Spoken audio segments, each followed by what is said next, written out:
Bismillahirrahmanirrahim. Dear students, Assalamu alaikum. Naveed Sabri here.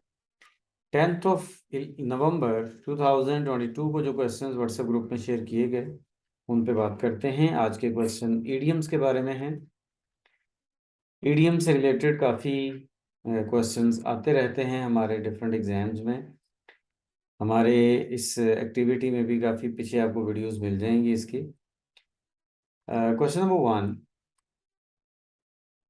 there has been bad blood between the two brothers ever since their father's death.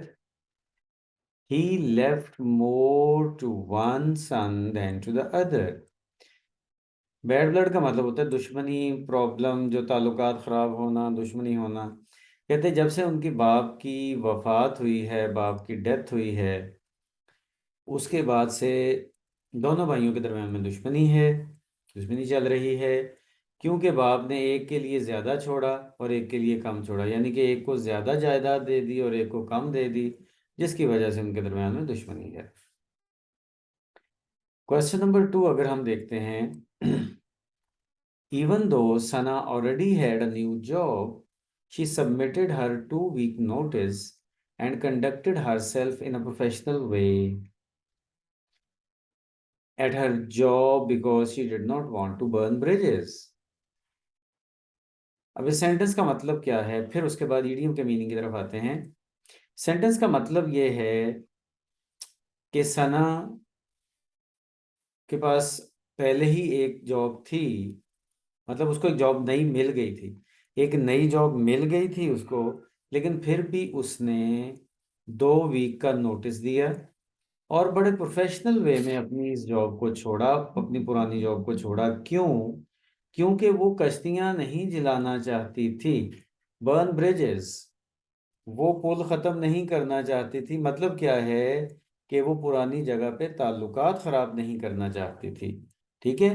Burn bridges idiom उस sense में use होता है जिसको हम उर्दू में कहते हैं कश्तियाँ जला देना, यानी कि दोबारा कभी उधर वापसी का रास्ता ना छोड़ना, उसको हम कहते हैं बर्न ब्रिजेस। या बर्न बोर्ड्स भी होता है, इसके लिए दोनों इडियम यूज़ किए जा सकते हैं, बर्न बोर्ड्स या बर्न ब्रिजेस।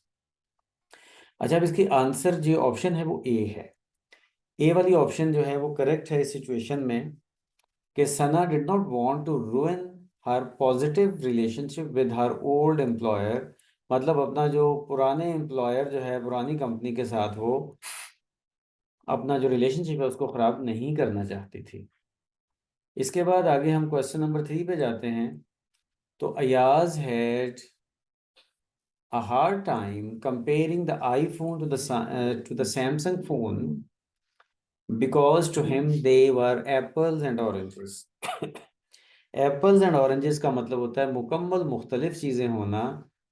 अयाज जब आईफोन और सैमसंग को कंपेयर कर रहा था तो बड़ा मुश्किल उसे लग रहा था, क्योंकि उसके ख्याल में तो ये दोनों बिल्कुल मुख्तलिफ चीज़ें हैं, इनको कंपेयर किया नहीं जा सकता। तो बी ऑप्शन करेक्ट है। Ayaz believes that the phones are so different from one another that they cannot be compared. ऐसा होता है कि सम टाइम हम चीज़ों को कंपेयर करते वक्त ये सिचुएशन फील करते हैं कि वो दोनों हैं ही बिल्कुल डिफरेंट, उनको किसी लेवल पे जाहिर के एक टेबल को एक चेयर के साथ तो कंपेयर नहीं किया जा सकता ना, टेबल को टेबल के साथ ही किया जा सकता है, चेयर को चेयर के साथ किया जा सकता है, राइट। तो जो चीज़ें ज़्यादा डिफरेंट होती हैं उनको आपस में कंपेयर नहीं किया जा सकता। तो अगर वो ज़्यादा डिफरेंस शो करना हो तो फिर हम मीडियम यूज़ करते हैं एप्पल्स एंड ऑरेंजेस। अच्छा, आगे अब हम चलते हैं तो नंबर 4 आता है। नंबर 4 है जी, do not beat around the bush and come to the point. Beat around the bush का मतलब होता है इधर उधर की बातें करना, कि इधर उधर की बातें ना करो और काम की बात पे आओ।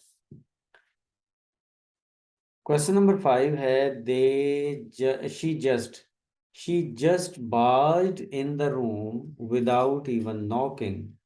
वो बगैर नॉक किए, बगैर दरवाज़ा खटखटाए, वो जल्दी से रूम में दाखिल हो गई। बार्ज्ड इन का मतलब इंटरफियर कर दिया, वो अचानक से दाखिल हो गई रूम में। ये इसी तरह की सिचुएशन के लिए यूज़ होता है बार्ज इन। आज के लिए इतना ही। सी यू टुमारो। अल्लाह हाफ़िज़।